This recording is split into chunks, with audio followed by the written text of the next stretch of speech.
Chochi Tales.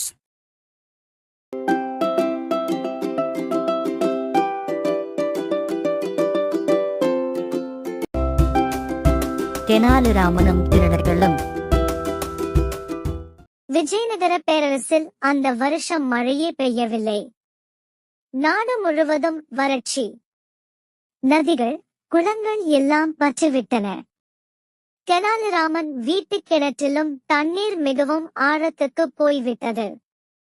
அதிலிருந்து நீர் இறைத்து தோட்டத்திற்கு ஊற்ற தெனாலிராமன் மிகவும் கஷ்டப்பட்டார்.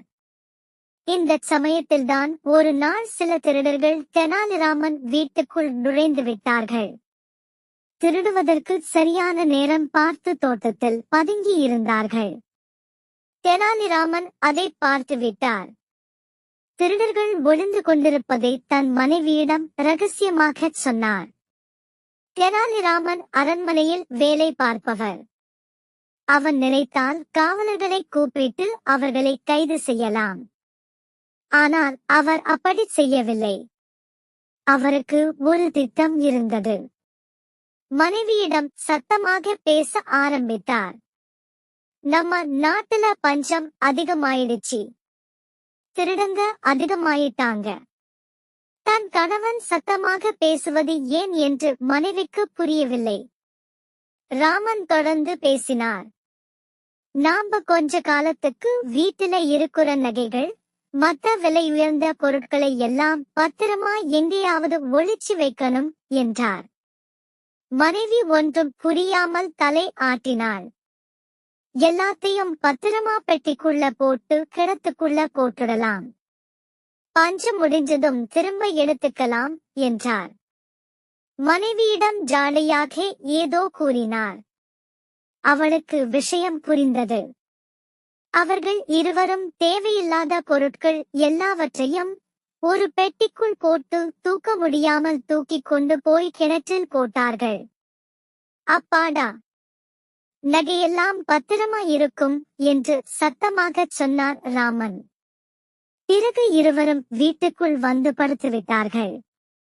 இதை பார்த்து கொண்டிருந்த திருடர்களுக்கு ஒரே மகிழ்ச்சி. இன்று நல்ல வருமானம்தான் என்று நினைத்தார்கள். கிணற்றுக்குள் இறங்கி பெட்டியை எடுக்க பார்த்தார்கள். அது ரொம்ப ஆழமான கிணறு. எனவே அதில் இறங்க பயந்தார்கள். நிலா வெளிச்சத்தில் கிணற்றுக்குள் எட்டி பார்த்தார்கள். நீர் குறைவாக இருந்தது. தண்ணியை எடுத்து வெளியே இறைச்சிட்டா பெட்டியை எடுத்துடலாமே என்று ஒருவன் கிசுகிசுத்தான். மற்றவர்கள் அதை ஒப்புக்கொண்டார்கள். வாளியை கிணற்றுக்கு உள்ளே இறக்கி நீரை இறைத்து தோட்டத்தில் ஊற்ற ஆரம்பித்தார்கள். பல வாளி தண்ணீரை இறைத்தும் பெட்டி தட்டுப்படவில்லை. விடாமுயற்சியுடன் தொடர்ந்து இறைத்துக் கொண்டே இருந்தார்கள். அப்போது சேவல் கூவியது. இன்னும் சிறிது நேரத்தில் வெளிச்சம் வந்துவிடும் என்பதை திருடர்கள் புரிந்து கொண்டார்கள். கிளம்பலாம். மீதி தண்ணியை நாளைக்கு இறைக்கலாம் என்றான் ஒருவன். மற்றவர்கள் ஆமாம் என்று தலையை ஆட்டினார்கள்.